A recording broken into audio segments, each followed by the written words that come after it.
Hello दोस्तों। अब हम पढ़ेंगे अध्याय 4। क्या बताती है हमें किताबें और कब्रें। चलिए।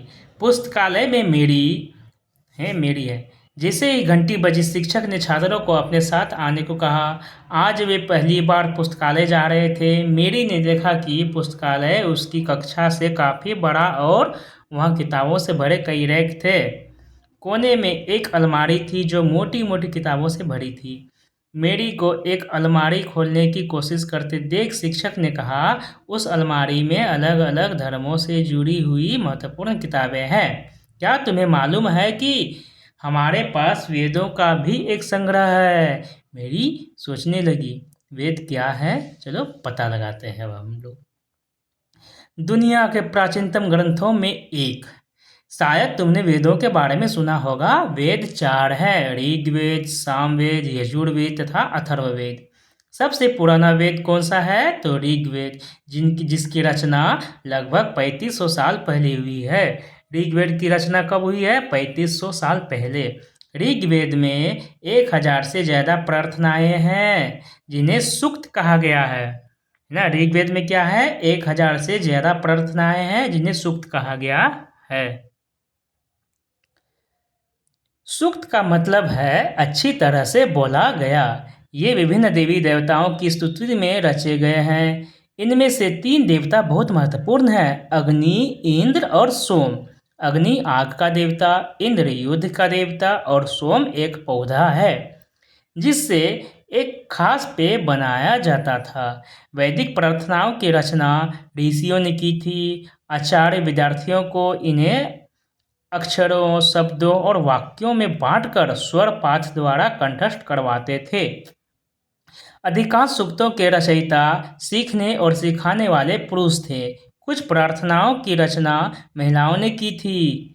ऋग्वेद की भाषा प्राक संस्कृत या वैदिक संस्कृत कहलाती है। तुम स्कूल में जो संस्कृत पढ़ते हो उससे यह भाषा थोड़ी भिन्न है। चलिए जानते हैं संस्कृत और अन्य भाषाएं के बारे में। संस्कृत भाषा भारोपीय यानी कि भारत और यूरोपीय भाषा परिवार का हिस्सा है। संस्कृत भाषा क्या है? भारोपीय है। भारत की कई भाषाएं असमिया, गुजराती, हिंदी, कश्मीरी और सिंधी एशियाई भाषाएं हैं। जैसे फारसी तथा यूरोप की बहुत सी भाषाएं जैसे अंग्रेजी, फ्रांसीसी, जर्मन, यूनानी, इतालवी, स्पेनिश आदि इसी परिवार से जुड़ी हुई है। इन्हें एक भाषा परिवार इसलिए कहा जाता है क्योंकि आरंभ में उनमें कई शब्द एक जैसे थे। उदाहरण के लिए मातृ संस्कृत में, माँ हिंदी में और मदर अंग्रेजी शब्दों को देखो। क्या तुम्हें इनमें कोई समानता नजर आती है? जी हाँ। उपमहाद्वीप में दूसरे भाषा परिवारों की भी भाषाएं बोली जाती है। उदाहरण के लिए पूर्वोत्तर प्रदेशों में तिब्बत बर्मा परिवार की भाषाएं बोली जाती हैं। तमिल, तेलुगु, कन्नड़ और मलयालम द्रविड़ भाषा परिवार की भाषाएं हैं। जबकि झारखंड और मध्य भारत के कई हिस्सों में बोली जाने वाली भाषाएं ऑस्ट्रो एशियाटिक परिवार से जुड़ी है। ऑस्ट्रो एशियाटिक भाषाएं कहाँ पर? तो झारखंड और मध्य भारत में पाई जाती है। द्रविड़ परिवार की भाषा कहाँ पर? तो तमिल, तेलुगु, कन्नड़ और मलयालम जो है ये साउथ के क्षेत्रों में बोली जाती है। चलिए उन भाषाओं की सूची बनाओ जिनके बारे में तुमने सुन रखा है। उनके भाषा परिवारों को पहचानने की कोशिश करो। हम जिन किताबों को पढ़ते हैं वे लिखी और छापी गई है। क्या है कि हम जिन किताबों को पढ़ते हैं वो क्या है? लिखी और छापी गई है। ऋग्वेद का उच्चारण किया जाता था और श्रवण किया जाता था, ना कि पढ़ा जाता था। ऋग्वेद का क्या होता था? उच्चारण किया जाता था और श्रवण किया जाता था, ना कि पढ़ा जाता था। अभी हम जो कर रहे हैं वो पढ़ रहे हैं। रचना के कई सदियों बाद इसे पहली बार लिखा गया। इसे छापने का काम तो मुश्किल से 200 साल पहले हुआ है। क्या है? रचना के कई सदियों बाद इसे पहली बार लिखा गया है। पहले क्या होता था? ऋग्वेद का उच्चारण किया जाता था और श्रवण किया जाता था। चलिए अब जानते हैं इतिहासकार ऋग्वेद का अध्ययन कैसे करते हैं। इतिहासकार पुरातत्ववेत्ताओं की तरह ही अतीत के बारे में जानकारी इकट्ठी करते हैं, लेकिन भौतिक अवशेषों के अलावा वे लिखित स्रोतों का भी उपयोग करते हैं। चलो देखते हैं कि वे ऋग्वेद का अध्ययन कैसे करते हैं। ऋग्वेद के कुछ सूक्त वार्तालाप के रूप में हैं। विश्वामित्र नामक ऋषि और देवियों के रूप में पूजित दो नदियों व्यास और सतलुज के बीच यह संवाद एक ऐसे ही सूक्त का अंश है। इन दोनों नदियों को मानचित्र में खोजो तथा पढ़ो। कौन कौन सी नदी है जो व्यास और सतलुज, जो कि सिंधु नदी की सहायक नदी है। ऋग्वेद की पांडुलिपि का एक पन्ना। भूर्ज वृक्ष की छाल पर लिखी यह पांडुलिपि कश्मीर में पाई गई थी। लगभग 150 वर्ष पहले ऋग्वेद को सबसे पहली बार छापने के लिए इसका उपयोग किया गया था। इसी पांडुलिपि को देखकर अंग्रेजी अनुवाद तैयार किया हुआ। यह पांडुलिपि पुणे महाराष्ट्र के एक पुस्तकालय में सुरक्षित है। यह पांडुलिपि है। विश्वामित्र और नदियों के बीच में जो बातचीत है, हमारे एग्जाम पॉइंट ऑफ व्यू से तो जरूरी नहीं है, लेकिन पढ़ते हैं। विश्वामित्र, हे नदियों, अपने बछड़ों को चाटती हुई दो दमकती गायों की तरह दो फुर्तीले घोड़ों की चाल से पहाड़ों से नीचे आओ। इंद्र द्वारा दी हुई शक्ति से स्फूर्त तुम रथों की गति से सागर की ओर बह रही हो। तुम जल से परिपूर्ण हो और एक दूसरे से मिल जाना चाहती हो। नदियाँ, जल से परिपूर्ण हम देवताओं के बनाए रास्ते पर चलती हैं। एक बार निकलने पर हमें रोका नहीं जा सकता। हे ऋषि, तुम हमसे प्रार्थना क्यों कर रहे हो? तो विश्वामित्र कहते हैं, हे बहनों, मुझ गायक की प्रार्थना सुनो। मैं रथों और गाड़ियों सहित बहुत दूर से आया हूँ। कृपा करके अपने जल को हमारे रथों और गाड़ियों की धुरियों के ऊपर ना उठाओ, ताकि हम आसानी से उस पार जा सके। फिर नदियाँ क्या कहती है, हम तुम्हारी प्रार्थना सुनेंगे, जिससे तुम सब सुरक्षित उस पार जा सको। इतिहासकार यह बताते हैं कि यह प्रार्थना उस क्षेत्र में रची गई होंगी जहाँ ये नदियाँ बहती है। वे यह भी सुझाते हैं कि जिस समाज में ऋषि रहते थे वहाँ घोड़ों और गायों को बहुत महत्व दिया जाता था, इसलिए नदियों की तुलना घोड़ों और गायों से की गई है ना। विश्वामित्र के द्वारा नदियों की तुलना किससे? घोड़ों और गायों से की गई है। क्या तुम्हें लगता है कि रथ भी महत्वपूर्ण थे? अपने जवाब के लिए कारण बताओ। प्रार्थना की पंक्तियों को दोबारा पढ़कर यह बताओ कि उनमें परिवहन के लिए किन किन साधनों का उल्लेख है। ऋग्वेद की प्रार्थनाओं में अन्य दूसरी नदियाँ, खास करके सरस्वती, सिंधु और उनकी सहायक नदियों का भी जिक्र है। गंगा और यमुना का उल्लेख सिर्फ एक बार हुआ है। मानचित्र 1 को देखो और ऐसी 5 नदियों की सूची बनाओ जिनके नाम ऋग्वेद में नहीं है। अब हम जानते हैं मवेशी, घोड़े और रथ के बारे में। ऋग्वेद में मवेशियों, बच्चों और घोड़ों की प्राप्ति के लिए अनेक प्रार्थनाएं हैं। घोड़ों को लड़ाई में रथ खींचने के काम में लाया जाता था। इन लड़ाइयों में मवेशी जीत कर लाए जाते थे। लड़ाइयाँ वैसे जमीन के लिए भी लड़ी जाती थी जहाँ अच्छे चारागाह हो या जहाँ पर जौ जैसी जल्दी तैयार हो जाने वाली फसलों को उपजाया जा सकता हो। कुछ लड़ाइयाँ पानी के स्रोतों और लोगों को बंदी बनाने के लिए भी लड़ी जाती थी। युद्ध में जीते गए धन का कुछ भाग सरदार रख लेते थे और कुछ हिस्सा पुरोहित को दे दिया जाता था। शेष धन आम लोगों में बांट दिया जाता था। कुछ धन यज्ञ करने के लिए भी प्रयुक्त होता था। यज्ञ की आग में आहुति दी जाती थी। ये आहुतियाँ देवी देवताओं को दी जाती थी। घी, अनाज और कभी कभी जानवरों की भी आहुति दी जाती थी। अधिकांश पुरुष इन युद्धों में भाग लेते थे। कोई अस्थायी सेना नहीं होती थी, लेकिन लोग सभाओं में मिलते जुलते थे और युद्ध व शांति के लिए वे सलाह मशवरा करते थे। वहाँ ये ऐसे लोगों को अपना सरदार चुनते थे जो बहादुर और कुशल योद्धा हो ना। सरदार तो उन्हीं को चुना जाता है कि जो बहादुर और कुशल योद्धा हो। अब पढ़ते हैं लोगों की विशेषता बताने वाले शब्द। लोगों का वर्गीकरण काम, भाषा, परिवार या समुदाय, निवास स्थान या सांस्कृतिक परंपराओं के आधार पर किया जाता रहा है। ऋग्वेद में लोगों की विशेषता बताने वाले कुछ शब्दों को देखो। ऐसे दो समूह हैं जिनका वर्गीकरण काम के आधार पर किया गया है। ऐसे दो समूह हैं जिनका वर्गीकरण कैसे काम के आधार पर किया गया है। पुरोहित, जिन्हें कभी कभी ब्राह्मण कहा जाता था, तरह तरह के यज्ञ और अनुष्ठान करते थे। दूसरे लोग थे राजा। ये राजा वैसा नहीं थे जिनके बारे में तुम बाद में पढ़ोगी। ये ना तो बड़ी राजधानियों और महलों में रहते थे, ना इसके पास सेना थी, ना ही ये कर वसूलते थे। प्रायः राजा की मृत्यु के बाद उसका बेटा अपने आप ही शासक नहीं बन जाता था।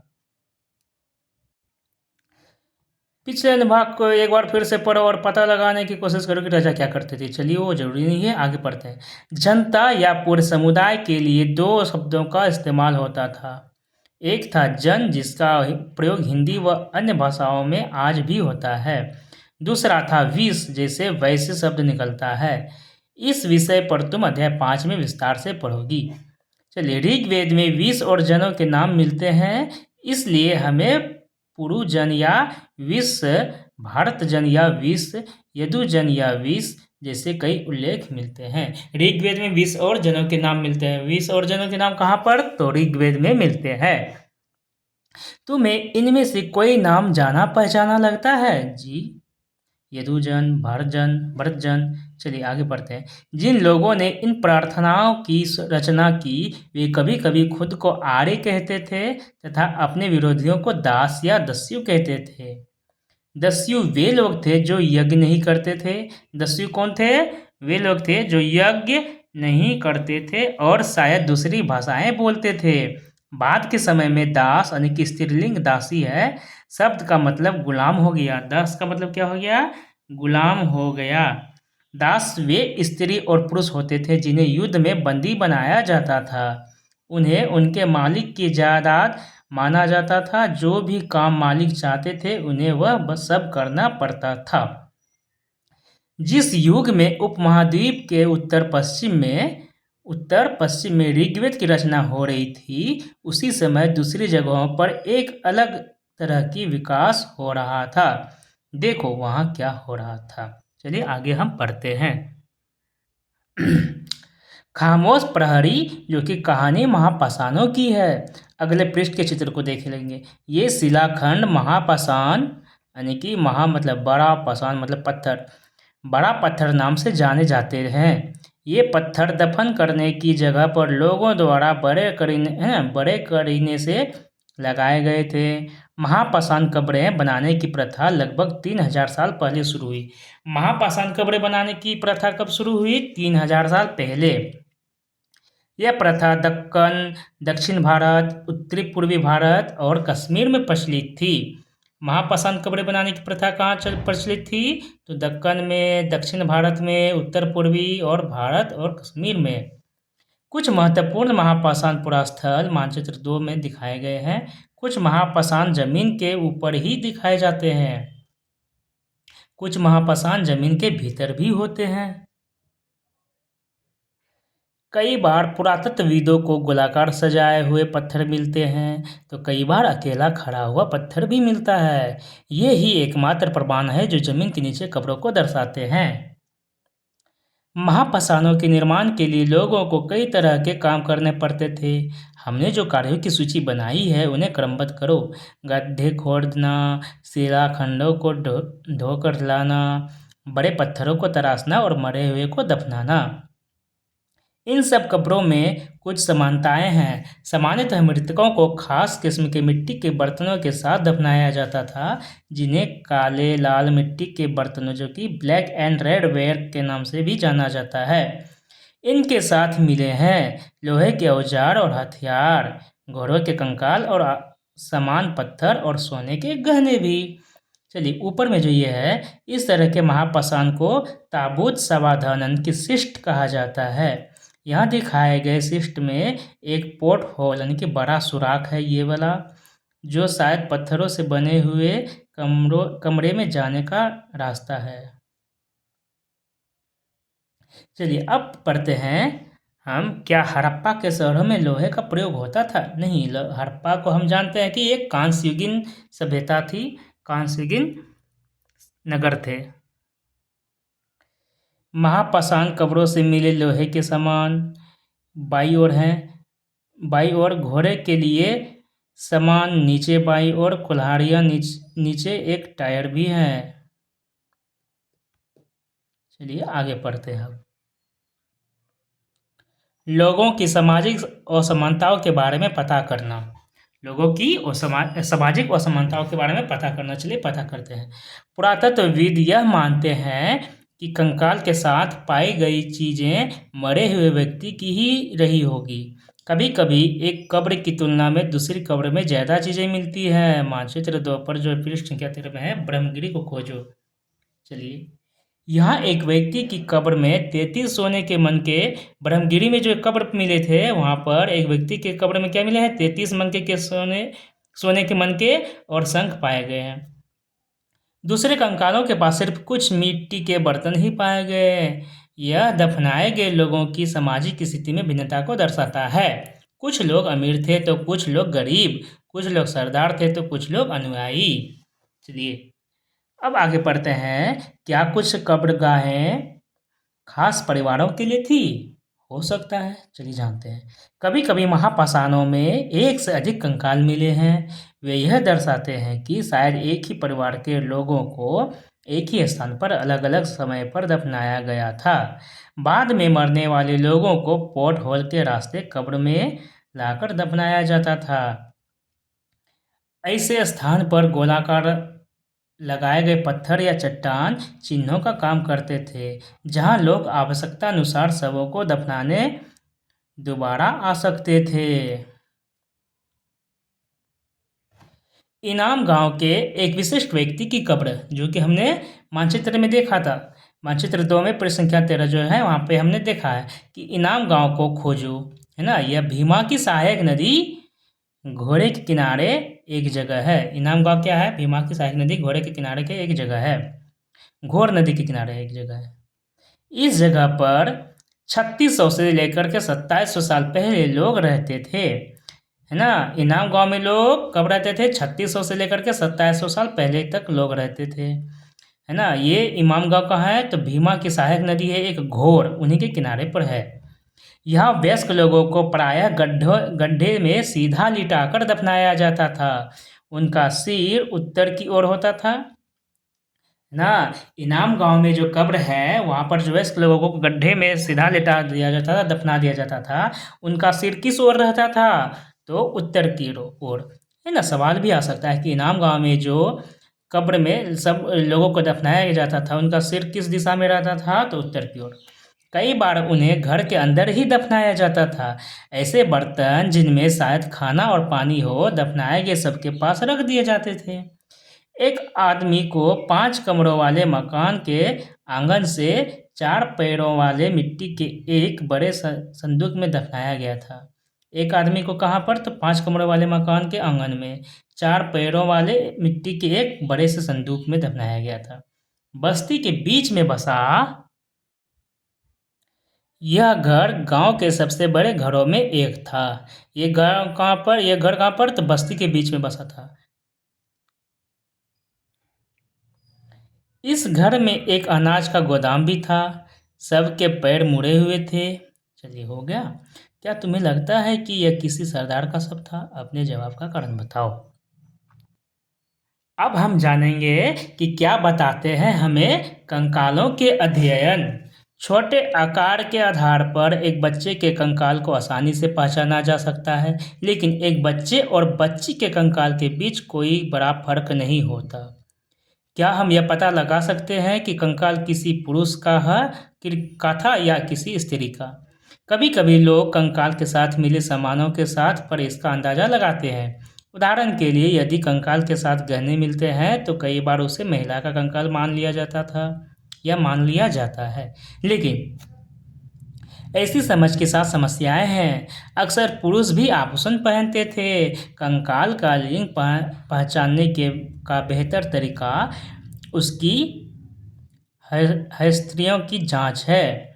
चूँकि महिलाएं बच्चों को जन्म देती है, इसलिए उनका कटी प्रदेश या कुल्हा पुरुषों से ज़्यादा बड़ा होता है। ये समझ कंकाल के आधुनिक अध्ययन पर आधारित है। आज से लगभग 2000 साल पहले चरक नाम के प्रसिद्ध वैद्य हुए थे, है ना। आज से लगभग 2000 वर्ष पहले किस नाम के? तो चरक नाम के प्रसिद्ध वैद्य थे। उन्होंने चिकित्सा शास्त्र पर चरक संहिता नाम की एक किताब लिखी है। चरक संहिता किसने लिखी है? चरक संहिता नाम की किताब किसने लिखी है? तो भाई चरक ने। वे कहते हैं कि मनुष्य के शरीर में 360 हैस्त्रियाँ होती है। यह आधुनिक शरीर रचना विज्ञान की 206 हैस्त्रियाँ यानी कि हड्डियों से काफ़ी ज़्यादा है। संभवतः चरक ने अपनी गिनती में दांत, इसको बोलते हैं हड्डियाँ या हड्डियों को यहाँ पे लिखा गया, हड्डियों के जोड़ और कार्टिलेज को जोड़कर यह संख्या बताई थी। चरक ने क्या कहा? अपनी गिनती में दांत को भी जोड़ा था। चलिए, तुम्हारे अनुसार शरीर के बारे में उन्होंने इतना विस्तृत जानकारी कैसे इकट्ठा की थी? 2000 साल पहले हमारे डॉक्टर थे चरक जी, बताइए। आज ना आधुनिकीकरण हुआ है जो हम लोग जानते हैं, लेकिन 2000 साल पहले से ये चीज़ बताई जा रही है चरक संहिता के माध्यम से। इनाम गांव के लोगों के काम धंधे। इनाम गांव में पुरातत्वविदों को गेहूं, जौ, चावल, दाल, बाजरा, मटर और तिल के बीजे मिले हैं। कई जानवरों की हड्डियां भी मिली है। कई हड्डियों पर काटने के निशान से यह अंदाजा होता है कि लोग इन्हें खाते होंगे। गाय, बैल, भैंस, बकरी, भेड़, कुत्ता, घोड़ा, गधा, सूअर, सांभर, चितकबरा, हिरन, कृष्ण मृग, खरहा, नेवला, चिड़िया, घड़ियाल, कछुआ, केकड़ा और मछली की हड्डियां भी पाई गई है।